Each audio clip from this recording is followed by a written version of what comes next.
ஆண்டவராகிய இயேசு கிறிஸ்து நாமத்தினாலே உங்களுக்கு அன்பும் சமாதானம் உண்டாவதாக. இந்த தெரிந்து கொள்ளப்பட்ட நிகழ்ச்சி மூலயமாக உங்களை சந்திப்பதில் மகிழ்ச்சி. இன்று கூட நாம் தெரிந்து கொள்ள பாடம் என்னென்னா, ஏசப்பா சொல்கிறாரு, எல்லாம் நிறைவேறிற்று. சிலுவையில் எல்லாம் நிறைவேறிற்றுன்னு சொல்கிறார். யோவான் 19 அதிகாரம் 30வது வசனம். கடைசியாக மரணிக்கும் தருவாயில் இருக்கார். எல்லாம் நிறைவேறிற்றுன்னு சொல்கிறார். அப்போது எல்லாம் நிறைவேற்றுனா அவர் வந்த காரியங்கள் எல்லாம் நிறைவேறுது.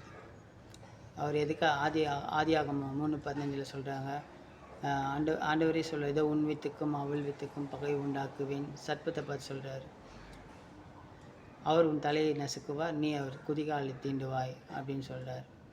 அதுக்கப்புறம் மோசே சொல்கிறார், ஏதோ என்னை போல் ஒரு ஊழியன் உங்களிலிருந்து எழுப்பப்படுவான் அப்படின்னு சொல்கிறாரு. அப்புறம் ஏசியா தீர்க்கதரிசி சொல்கிறாரு, ஏதோ கன்னி கருவுற்று ஒரு மகனை பெறுவார், அவருக்கு இம்மானுவேல் என்று பெயர் எடுப்பான்னு சொல்கிறாரு. அப்புறம் அவர் ஏசியா சொல்கிறாரு, ஏதோ நம்மளுக்கு ஒரு பாலகன் பிறந்திருக்கிறார், அவர் சமாதான பிரபு, நித்திய பிதா, ஆலோசனை கர்த்தர் அப்படின்னு சொல்கிறாரு. இப்போ பார்த்தீங்கன்னா இது எல்லாம் இந்த தீர்க்க தரிசனங்கள், ஜீசஸ் இப்படி வருவார் அப்படின்ட்டு. அதே மாதிரி சங்கீதம் 22 பார்த்தீங்கன்னா அவர் எப்படி பாடுபடுவார், எப்படி மரணிப்பார்ன்றதை பற்றி கொஞ்சம் போட்டிருக்கோம். அப்புறம் ஏசாயா 53 அவர் முகம் காணக்கூடாதா இருந்தது, அவர் இப்படி தான் மரணிப்பார், அவர் இப்படி தான் பாடுபடுவார், அவருடைய காயத்தினால் நாம் குணமானோம் இல்லையா.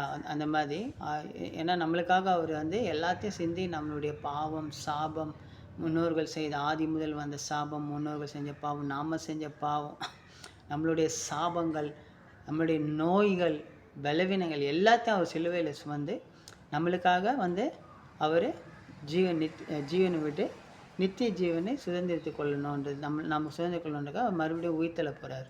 அதுக்காக அதை செய்கிறார் இல்லையா. அப்போது இதெல்லாம் நடந்து முடியணும். இதெல்லாம் முடிஞ்சு என்னுடைய அதில் சங்கீதத்தில் கூட என்னுடைய உடைகள் மேல் சீட்டு போட்டார்கள் அப்படின்றது நிறைவேறுது. அவர் தாகமாக இருக்கிறேன்னு சொல்லும்போது தண்ணி அந்த கசப்பு காடியை கொடுக்குறாங்க, அது நிறைவேறுது. அவர் என்னை கிண்டல் செய்த கேலி பண்ணார்கள் அப்படின்றது நிறைவேறுது. இந்த மாதிரி எல்லா விஷயங்களும் ஆதி ஆகமத்திலேருந்து சொன்னது எல்லாமே கிறிஸ்துவின் லாஸ்ட்டு சிலுவையில் எல்லாமே முடியுதுங்க. அப்போது எல்லாம் நிறைவேறிற்று அப்படின்னு ஆண்டவர் உரக்க சொல்கிறாரு. அப்போது எல்லாம் நிறைவேறிற்றுன்னு சொன்னார் இல்லையா. அது பார்த்தீங்கன்னா லூக்கா 16:16 அழகாக சொல்லியிருக்கோம், நியாயப்பிரமாணமும் இறை வாக்கியங்களும் இவ்வளோ யோவான் காலம் வரைக்கும் தான் அப்படின்னு சொல்லியிருப்பார். இப்போது நியாயப்பிரமாணமும் இறை வாக்குகளும் யோவான் காலம் வரைக்கும் தான், அதோடு முடிஞ்சிச்சின்றார். நியாயப்பிரமாணம்லாம் முடிஞ்சிச்சின்றார். அதுக்கப்புறம் இறையாட்சியை பற்றி சொல்கிறது தான் அப்படின்ற. அப்போ நியாயப்பிரமாணமும் இறைவாக்கினர்கள் இதுவும் வருகையும் எல்லாம் முடிஞ்சிச்சு. ஏன்னா ஜீசஸ் வந்துட்டார் இல்லைங்களா. யோவானே என்ன சொல்கிறாரு, இது உலகத்தின் பாவத்தை போக்குற ஆட்டுக்குட்டி அப்படின்னு சொல்கிறார். அவர் தான் முதல்ல ஆண்டவரை வெளிப்படுத்துகிறார். இவர் தான் உலகத்தின் பாவங்களை போக்க வந்த ஆட்டுக்குட்டின்னு சொல்கிறார். அப்போது அது நியாயப்பிரமாணமும் முடிஞ்சிருச்சு, இறைவாக்கினர்கள் வரதும் முடிஞ்சிருச்சு. இதுக்கப்புறம் பார்த்திங்கன்னா கிறிஸ்துவின் பிரமாணம். ஆண்டவர் உயிர்த்ததுக்கப்புறம் பார்த்திங்கன்னா அவர் எல்லாம் உலக சீடர்கள் சொல்கிறார்ல, நீங்கள் உலகம் சென்று சகலரையும் சீடராக்கி பிதாசுதன் பரிசுத்த ஞானஸ்நானம் கொடுங்கள் அப்படின்னு சொல்கிறாரு. அப்போ இனி கிறிஸ்துவின் பிரமாணம் இல்லையா. இதனுடைய சட்டம் பயங்கரமாக இருக்குங்க. ஒரு கன்னத்தில் இருந்தால் மறு கன்னத்தை காட்டணும், 1 கிலோமீட்டர் நடக்க சொன்னால் 2 கிலோமீட்டர் நடக்கணும், தாழ்ந்து போகணும், அமைதியாக போகணும், விட்டு கொடுக்கணும், நிறைய விஷயங்கள் இருக்குதுங்க. தர்மம் செஞ்சால் தெரியாமல் செய்யணும், ஜெபம் பண்ணும்போது தனி அறையில் போய் பண்ணணும், இந்த மாதிரி நிறைய இருக்குது. உலகத்துக்கு உப்பாக இருக்கணும், உலகத்துக்கு வெளிச்சமாக இருக்கணும், இந்த மாதிரி ஆண்டவர் நிறைய சொல்கிறாரு இல்லையா. அப்போது நாம் கிறிஸ்துவின் சிலுவையோடு நியாயப்பிரமாணம் முடிஞ்சிச்சு. இப்போ நம்ம அதை எடுத்துக்கலாம். எப்படி எடுத்துக்கலான்னா ஒரு அனுபவமாக எடுத்துக்கலாம். ஏன்னா அதில் ஆண்டவருக்கு கீழ்ப்படியாதவங்களும் கீழ்ப்படிஞ்சவங்களும் எப்படி இருக்கிறாங்க அப்படின்றது ரொம்ப முக்கியங்க. இப்போ ஆண்டவருக்கு கீழ்ப்படியாதவங்க எப்படி துன்பப்பட்டாங்கன்றதும், ஆண்டவருக்கு கீழ்ப்படிஞ்சவங்க எப்படி வாழ்ந்தாங்கன்றதும் அதில் இருக்கும். ஒன்றும் இல்லை, தாவீது வந்து அந்த உடன்படிக்கை பெட்டி எடுத்துகிட்டு வரும்போது ஊசான்றது வந்து கீழே விழுந்துருமோன்னு தொடுவார். ஏன்னா ஆசாரியர்கள் தவிர வேறு யாரும் தொடக்கூடாதுன்னு ஆண்டவர் அதுக்கு சொல்லியிருப்பார். ஆனால் அவர் வந்து கீழே விழுந்துட்டா கூட தொட்டார். அப்போ கூட அவர் எரிஞ்சு சாம்பலார். அதை பார்த்து தாவீது பயந்து அதுக்கப்புறம் அவர் பரிசுத்தத்தோடு தொழுது கொண்டதால் தான் அந்த உடன்படிக்கை பெட்டி ஆசாரியர்கள் மூலம் தூக்கி வரப்பட்டது. ஃபஸ்ட்டு மாட்டு வண்டியில் வந்துச்சு, அப்புறம் தூக்கி வரப்பட்டது. அப்படி எடுத்துகிட்டு வந்ததுக்கப்புறம் தான் தாவீது வந்து அந்த தாவீது நகரில் அவர் வச்சார். அதுக்கப்புறம் தான் அவர் ஆலயம் கட்டணும் அப்படின்னு முடிவு பண்ணார், இல்லைங்களா? அப்போது நியாயப்பிரமாணம் வந்து ஜீசஸ் சிலுவையோடு முடிஞ்சிருச்சுங்க. நீங்கள் இன்னும் எதுக்கு நியாயப்பிரமாணம் சொல்லிட்டு இருக்கீங்கன்னு தெரியல. நியாயப்பிரமாணம் வந்து குற்றம் நீக்கிற பலி. ஒரு குற்றம் செஞ்சால் நீங்கள் வந்து ஒரு ஆடை பலியிடணும், ஒரு குற்றம் செஞ்சால் சிறு பறவைகளில் பலியிடணும், ஒரு குற்றம் செஞ்சால் ஒரு மாடு பலியிடணும், இப்படின்னு ஆண்டவர் வந்து குற்ற நிவாரண பலியாக வந்து தான் அதை சொல்லிட்டு இருந்தார். ஆனால் புதிய ஏற்பாடில் அப்படி இல்லைங்க. நிச்சயோடு பார்த்தாலே வந்து பாவம் அப்படின்றாரு. நீ இருதயத்தில் இப்படி நான் அடிக்கணும்னு நினச்சாலே வந்து பாவம்ன்றார். உன் சகோதரனை நீ வந்து முட்டாளேன்னு சொன்னாலே எரிநகரத்துக்கு போயிடுவேன்றாரு. இப்போ நம்ம கிறிஸ்டியன் பிரமாணம் தான் ரொம்ப கஷ்டங்க. அவர் சொல்கிறது வேணால் ஈஸியாக இருக்கலாம், ஆனால் ரொம்ப கஷ்டம். அது சொல்ல பார்த்தீங்க, ஆவியில் எளிமை உள்ளவர் பாக்கியவான்கள், பொறுமையோடு இருப்பவர்கள் பாக்கியவான்கள், இப்படிலாம் சொல்கிறாரு. எளிய மனத்தோர் பாக்கியவான்கள், தூய உள்ளத்தோர் பாக்கியவான்கள், அப்படிலாம் சொல்கிறார் இல்லையா? சமாதானம் செய்வோர் பாக்கியவான்கள். இப்போது இந்த மாதிரி தான் நம்ம வாழணுமே தவிர நம்ம நியாயப்பிரமாணம் பற்றி வாழ முடியாதுங்க. அதனால் தயவுசெய்து சிலுவை, ஜீசஸுடைய சிலுவையில் எல்லாம் நிறைவேறிற்று.